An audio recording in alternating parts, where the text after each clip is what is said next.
আজ খুব তাড়াতাড়ি উঠেছি, কারণ দিল্লি থেকে আজকে আমাদের ফ্লাইট আসছে কলকাতার উদ্দেশ্যে। ফ্লাইটের টাইম 9:30, এই জন্য রিদমের বাবা সকাল সকালে এক কাপ চা বানিয়ে দিল।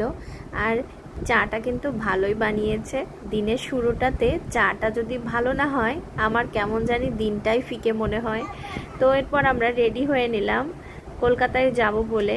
এখন প্রথমে যাব নিচে ব্রেকফাস্ট করতে, তারপরে যাব এয়ারপোর্টে যাওয়ার জন্য। এখান থেকে ওরা গাড়ি ঠিক করে দেবে, আর এই সার্ভিসটা পুরোটাই ফ্রি, আর ব্রেকফাস্টও ছিল ফ্রি।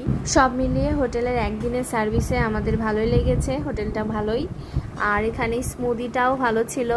শ্রীতম তো 2-3 গ্লাস খেয়ে নিয়েছে। আর এখানে ছোট ছোট করে স্যান্ডউইচ বানানো ছিল।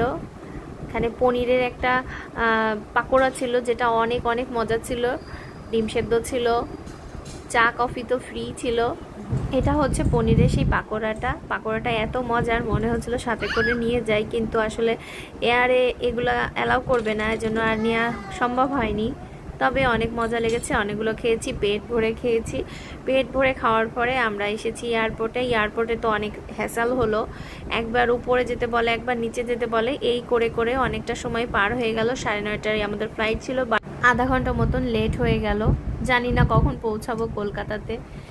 তো অ্যাটলিস্ট আমরা এসে পৌঁছেছি একদম প্লেনের কাছে। এখন সিঁড়ি দিয়ে উপরে উঠে যার যার সিটে আমরা বসবো।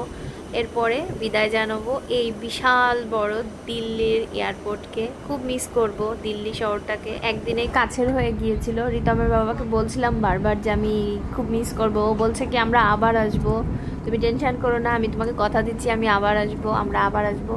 তো জানি না, আসলে বললেই তো হয় না, এটা তো অনেক কিছুর উপর নির্ভর করে। ভগবান যেদিন আবার কপালে লিখে রাখবে অবশ্যই আসবো।